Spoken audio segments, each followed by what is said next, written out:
more and more people are embracing it. And most of the people who were hating on Bitcoin, like Donald Trump in 2020, are now embracing it.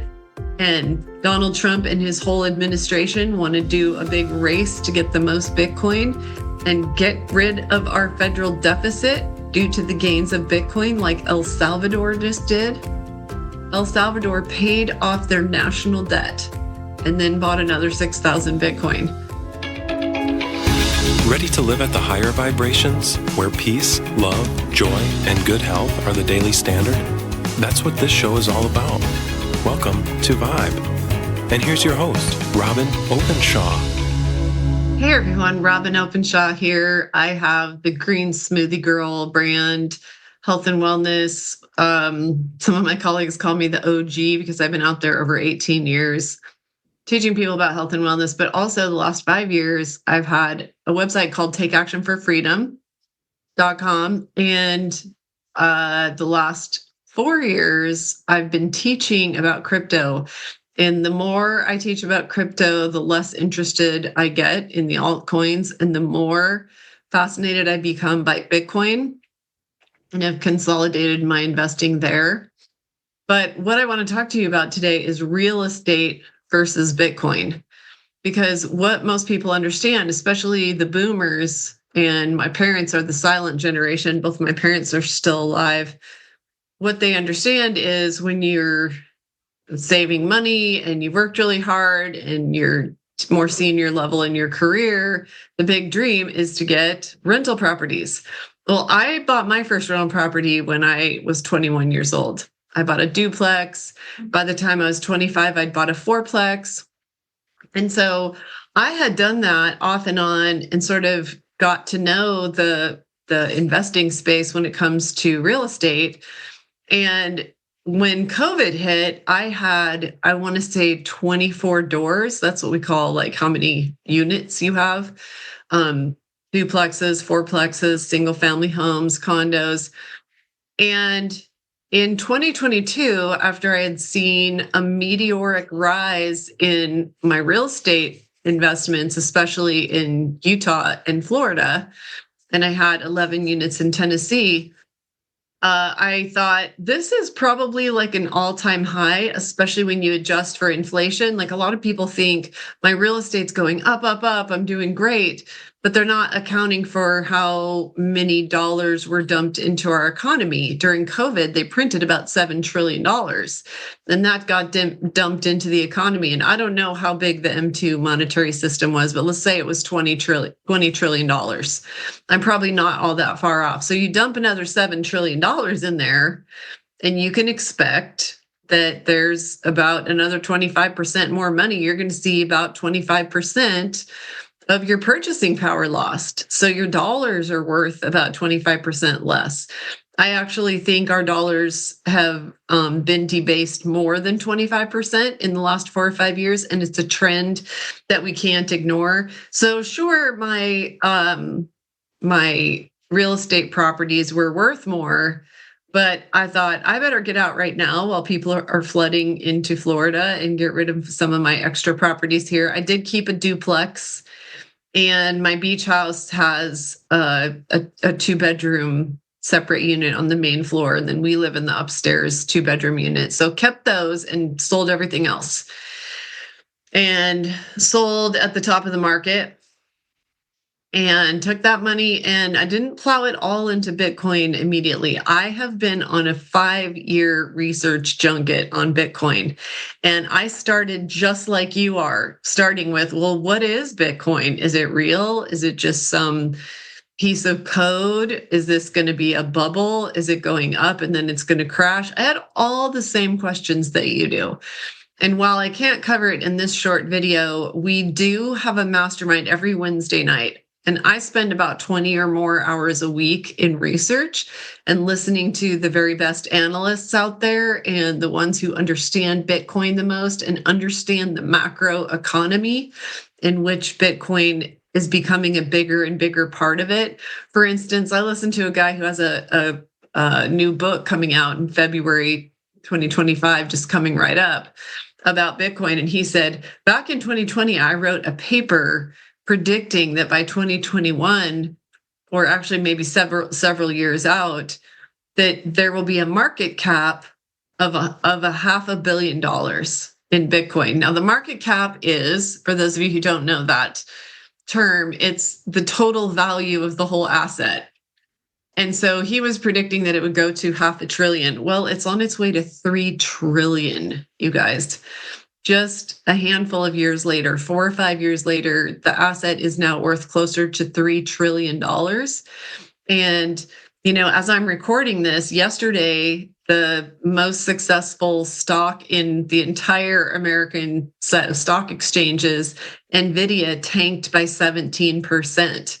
As a company nobody's even heard of out of China came out and showed that they have AI that probably kicks our trash.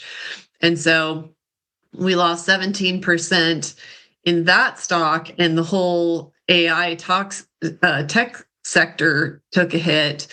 And, most people believe that our whole stock market is really inflated. So I'm not really here so much today to talk about the stock market versus Bitcoin, but usually the crypto industry has tracked with what the stock market is doing.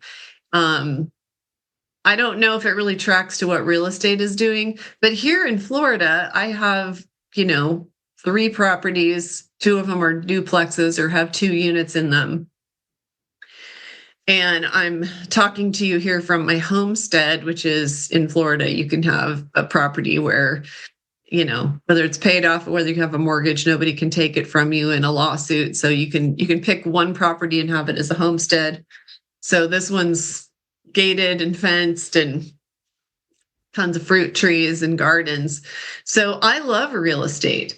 And, in countries like China, where they don't have that many options, that's all these, especially like the millennials, understand. There's 40 million less women than men because of a 38-year one-child policy. So families in China were only allowed to have one child.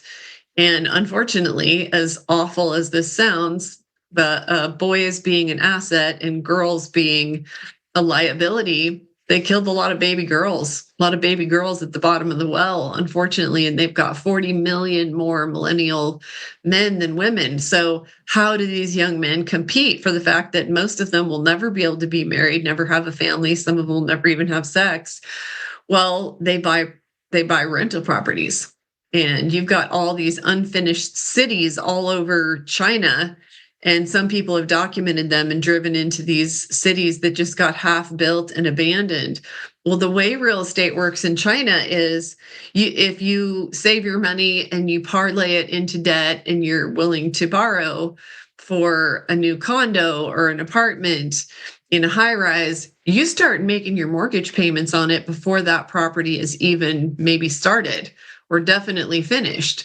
And so you've got all these Chinese people who are super frustrated because maybe 2 years ago, the big developer Evergrande just quit working on their project, but they're still making mortgage payments. So the Chinese economy is in a catastrophe because they, even more than we, think of owning extra real estate as how you get ahead in the economy. Well, we have done that too. My parents felt like that was the big dream. My dad, got an inheritance in his 70s and bought a duplex, and it's just his pride and joy. And he's like, I've got 6-figure income for the first time in my life. I used to, he's gotten his military pension for more years than he worked for the military. Plus now he gets rent from his basement apartment and a duplex, basically same thing I now have. And he's just super stoked that after having an MBA and raising 8 children, he's got 6-figure income now. And I'm happy for him, but I've tried to talk to my dad about Bitcoin and talked to him for like 20 minutes. And my husband was like, when he hung up on the phone, he was like, so how'd you think that was going to go?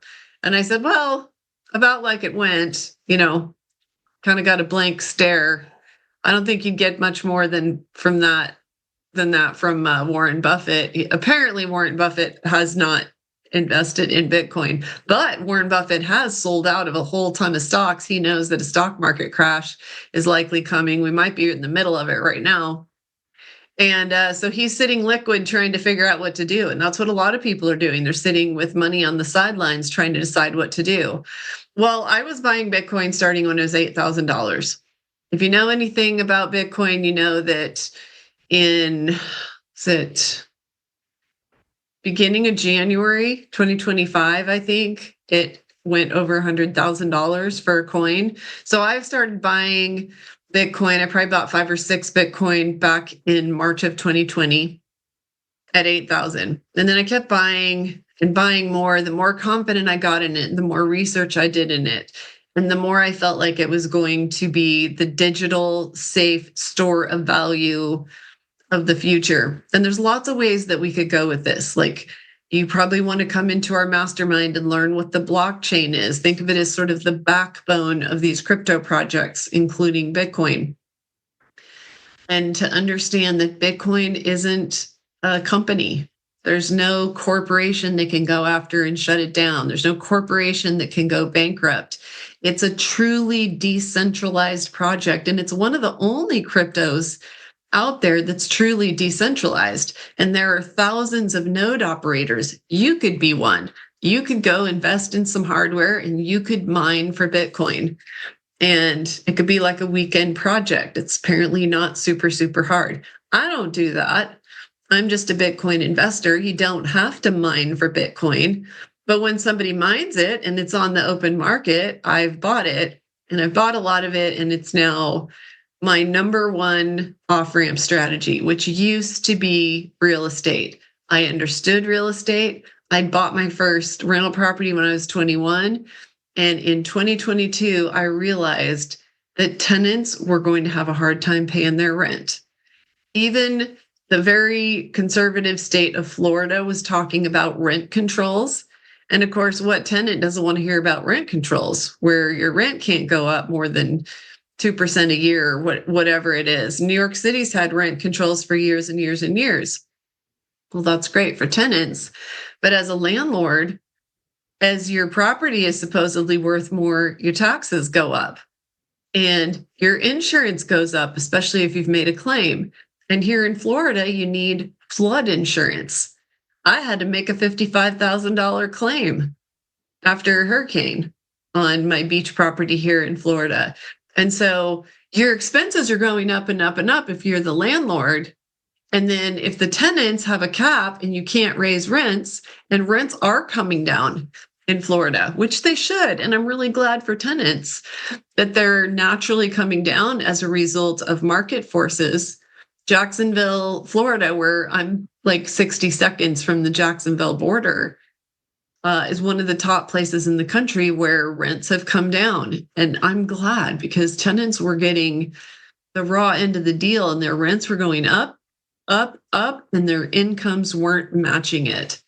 My youngest son is 24 and he is in his last semester of college, and he's working a full-time job, and he's making double what my first full-time job out of college was. Double. And yet his rent for a dive apartment in Salt Lake City, doesn't even have a washer and dryer, it's probably 80 years old, is 12 times what my rent was. So his income isn't 12 times, his income is double, but his rent is 12 times what I was paying at his age. So here's these millennials. A lot of my interest in Bitcoin is related to looking at my children's future and how, like, both of my sons have lost multiple jobs in the last couple of years. Actually, my daughters have too. All 4 of my kids have lost jobs in the last 2 years, with companies going under, right, and left. So I'm thinking about their future and thinking about how Bitcoin could be the way that their generation gets back and gets some of the advantages that the boomers had. The boomers had the advantage of their real estate grew in value year after year after year, decade after decade. They did all right. Even the working class boomers, a lot of them have solid net worth, and they're getting a pension. They're getting Social Security payments. My children have none of that to look forward to. Social Security is already insolvent, and our country is printing money every month to make these unfunded liability payments of stuff like Social Security. So part of my interest in Bitcoin is I really don't want to deal with tenants anymore when they start saying they can't pay rent. My big clue was that in 2021, I asked all of them if they wanted a break on their rent if they paid 6 months of rent up front or even 12 months up front, and all of them did it. In 2022, none of them could do it. None of them. So what that told me was that either they didn't have enough savings that they felt like they could pay 6 months to get a break on rent, or they didn't have savings at all. And so I was dealing with tenants who were living paycheck to paycheck. Either way, as their landlord, that was going to become my problem. Now, pretty much everybody knows it from the media, what I was predicting back then, which is a lot of states are protecting squatters who can stay in the property. And sometimes it takes a landlord a year or a year and a half to get them out. Meanwhile, they're not getting any rent. And then often these tenants don't care about treating that property well. And then they've got a $40,000 bill to rehab that property. So I don't really want to diss real estate because everybody needs a place to live. And I have kept some exposure to real estate, but Bitcoin gives me none of those headaches. It has new challenges. I have been on the phone sometimes 4 and 5 times with some of the custodial companies that are rising up. Would love to share more about that with you. It's a bigger topic that we take on every week. We teach for 90 minutes on Wednesday night in our mastermind. And I will give you a link down below if you want to start learning about how the blockchain is disrupting our financial system, but also just about every industry. So, and it's changing your financial future, and you can get in on it.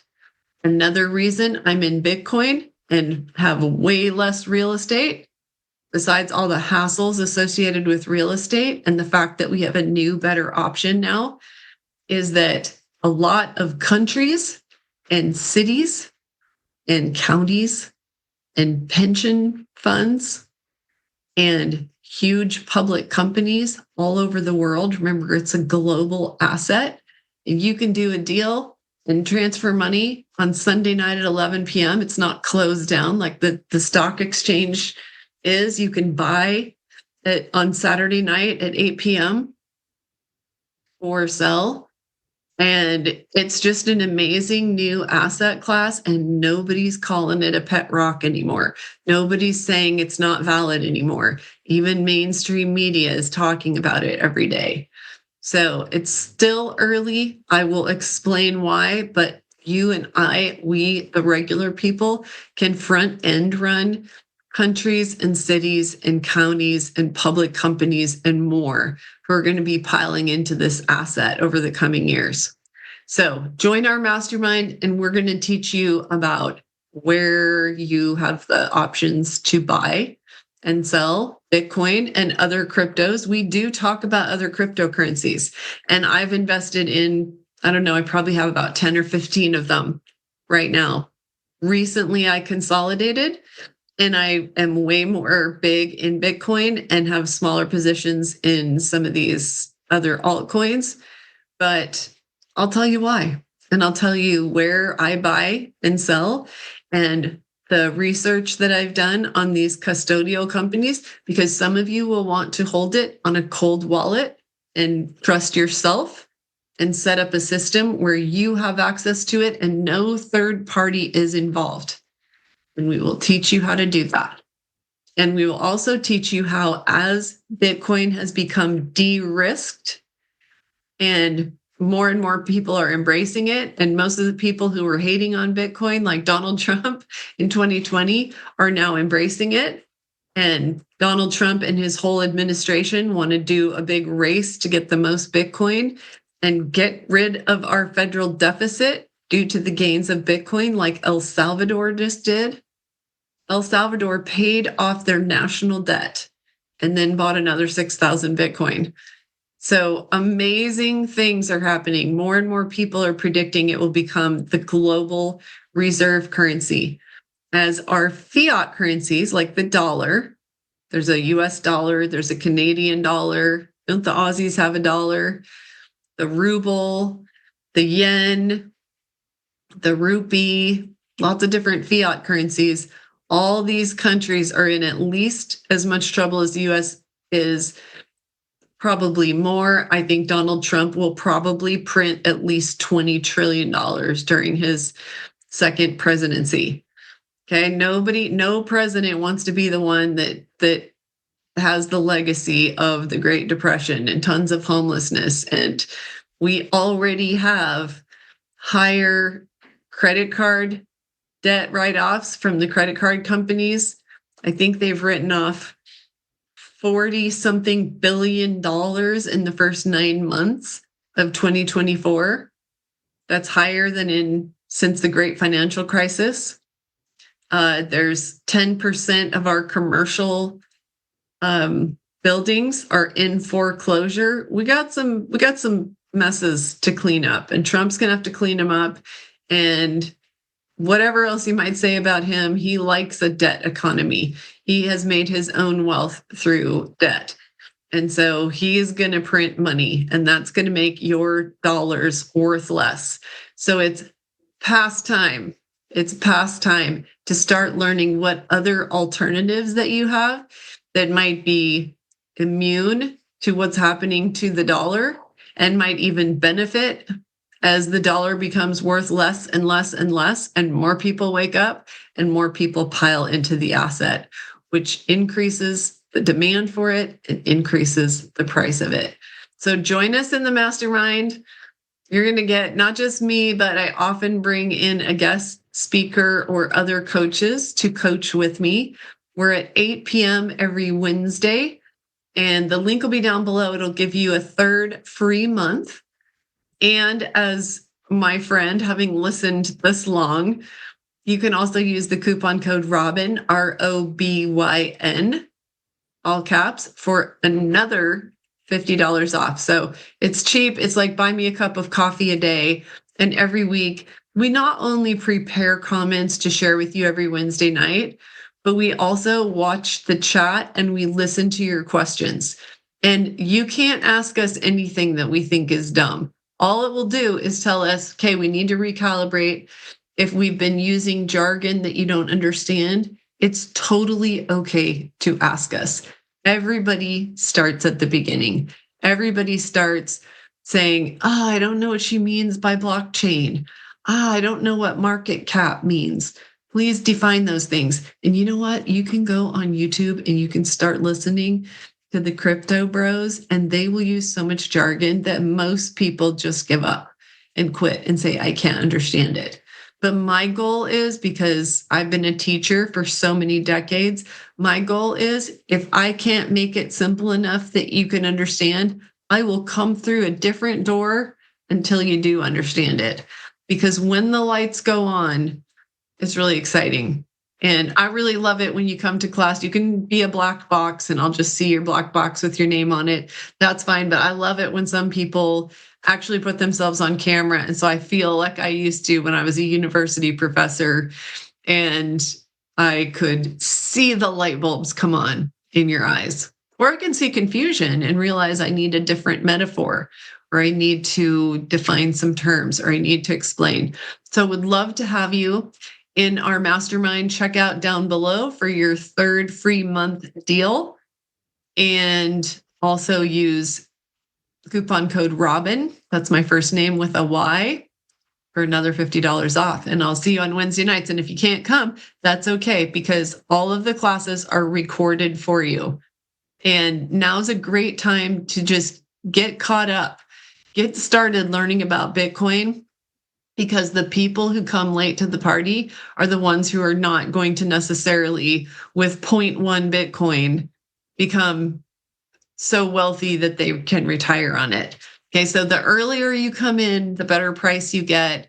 the more you understand it, the more you can bring your own family members in. Because otherwise, if they just watch their dollars tank and tank and tank, we're going to see more of these cultural phenomena that we're seeing where people are actually putting out ads to rent the other half of their bed to a stranger.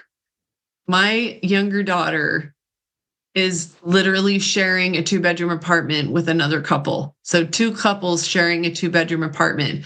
This just didn't even happen when I was their age, when I was in my 20s. I honestly don't know a single person who is doing that. I think families are moving in together. More than half the millennials are living with their parents. We have, I think we have 10 million able-bodied men who not only don't have jobs, but they're not looking. They're not caretakers. They're spending just as much screen time as those of us who work do. So we've got a lot of cultural issues, and you can get on top of it with a very, very simple action.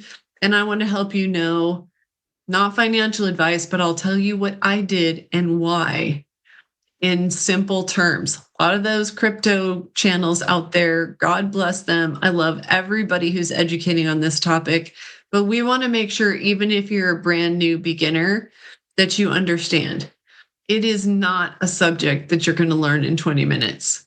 You're going to have more questions and more questions and more questions. So it's absolutely worth it to dedicate your time at 8 p.m. Eastern every Wednesday night that you can possibly come. And if you can't come, then listen to it later as it's recorded for you. Okay, so I'll see you if you join us on Wednesday night. And thanks for listening. I'll see you next time.